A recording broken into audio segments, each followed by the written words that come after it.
one day, I was like, you know what, I'm gonna go to school. And I wasn't even going to school this day, but I was like, no, I'm going to school this day because, you know, as far as October 15, 2007. I'm like, I'm gonna go to school, and I'm tired of being sad for myself and everything like that. Like, let me just get out of bed and go. Because I was still in between that grieving period. I was still like up and down. I was in school, but I was still like going through a lot. My mother died in 05. It's 07. I'm still going through a lot of stuff. I'm going to school. This woman decides she wants to talk on her cell phone. She's driving. All of a sudden, we're going on a ramp. Now, you go into an expressway, you know, sometimes the ramps curve all the way around like that, and then when you get around, under them is another expressway. So we're going, I hit the ramp first. No, actually, I hit the ramp first. She comes up behind me, speeding. Now, mind you, the ramps are only, most of the time they're two lanes. I mean, they're one lane, but they eventually go into two lanes.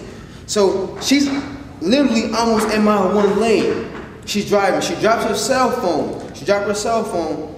She goes to pick it up. When she went to pick it up, she swerved. Back of her car hit the front of my car. I spun out of control, hit the guardrail, flip her over it. I hit the guardrail, flip over the guardrail. Now this is like, let me get a visual. This is the expressway under, this is the ramp. I hit this, fall over this. Now I tumble a couple times, an accident made the news. My engine was in my lap. If you can see things that circle, this is the good thing about it. This is all that happened to me. Trauma to extremities, which is my hands and my legs and things like that. A rollover, motor vehicle accident, broke my left ankle, my face hit the steering wheel, which gave me this scar right here in my head. I don't know how that did, but I think maybe glass cut me or something, I'm not sure, but it knocked me unconscious. As I was unconscious, you know, all I could think about, I could see my life flash before my eyes. All I could see was my mother. All I could see was people telling me, Jake, you have to go on to life. It does not stop here. It does not stop here. You're not gonna die here. You're not gonna die here.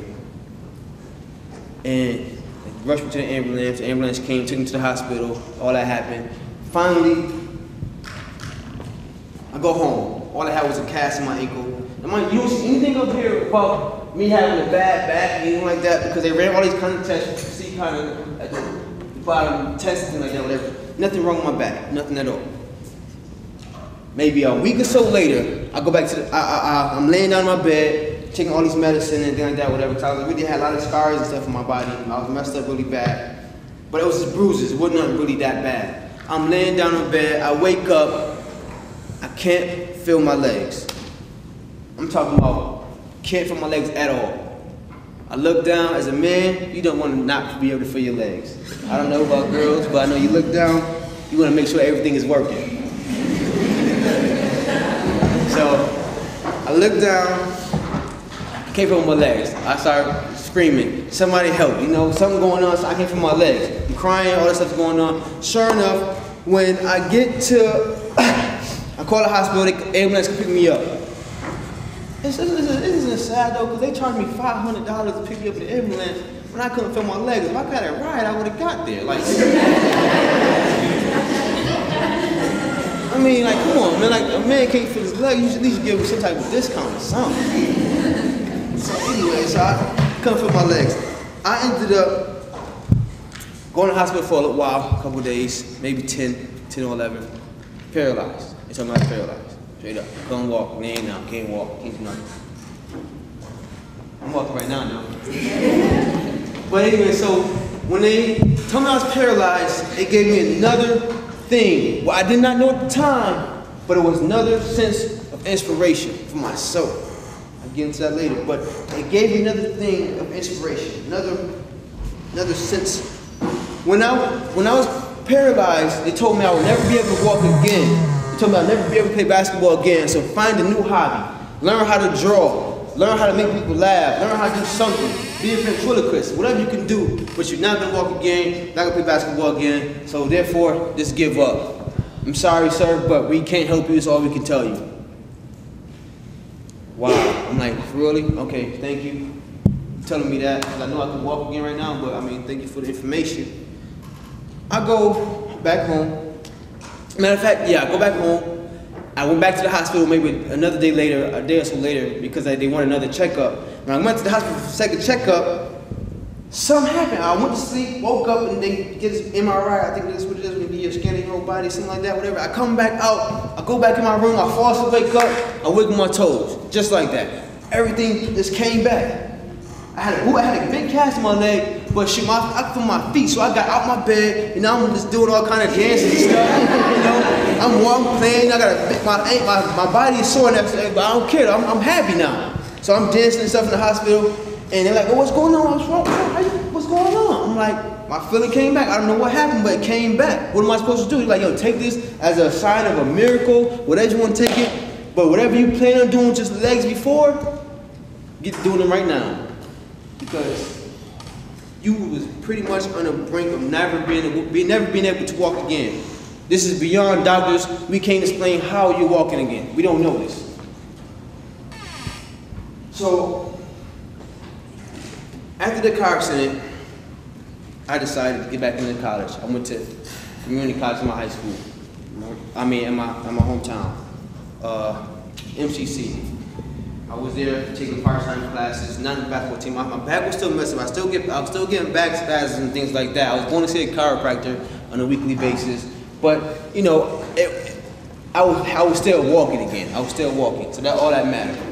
When I finally got to in school, something told me that, you know what, Jake, this is your chance. This is your second chance. You have to understand that you can't keep giving you these chances. Whoever was telling me, that was God, like I said, God, Buddha, whoever was telling me, I can't keep giving you these second chances, these second times, or all these things for you to live and to be successful and become a person. And that's when I developed these words right here. It says, I am not a product of my environment. As you know, I grew up in a neighborhood where it was nothing but violence. I seen plenty of my friends get shot. I seen a lot of my friends get killed. I grew up in a really bad neighborhood. And I am an example of knowledge. I know because I've learned. I learned because I was educated. I am motivated because I have been inspired. Success is my ultimate goal. Words to get me through life. Because those very words are the words that I realize that can help me. Everybody have some type of person that in there they look up to. We all have people that we thought was great or we thought helped us out our life. It was Michael Jordan, whether it be Rihanna or Jay-Z, whoever it is you thought was cool and you thought like they had the key to success, or the key to this, the key to that, you looked up to that person somehow. You were motivated, you were inspired by that person. These words pretty much gave me that in my own self. I'm gonna talk about the keys to success.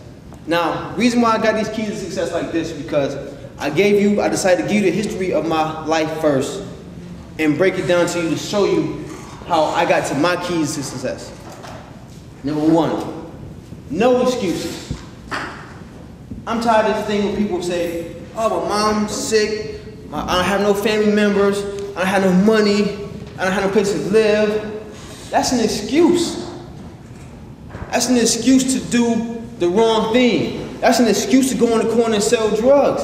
That's an excuse to go out and make all the wrong decisions or rob somebody. That's an excuse to drop out of high school. That's an excuse to drop out of college. That's an excuse not to go to class the next day when you know you have an exam on Friday. That's an excuse. I never made excuses. Because see, when I was in that house, when the house was on fire, and I was still living in it after that, I still went to class. I could have easily made an excuse and gave up. I could have went to the corner. I could have went somewhere and said, you know, I give up on my life. I give up on myself. I'm going to go sell drugs. End up in prison. End up in jail. My father was already there. Why not me? I can go join him. No. No excuses. I go see, it was funny to me now because I go to the detention centers. I talk to kids, talk to like little 7th graders, all the way to like 12th graders. They be in detention centers, they be all kind of ages. Just bad, just terrible. I'm talking about like downright robbing you, raping people, murder, all kind of stuff. And these guys, I asked them like, why are you here? They always say the same thing.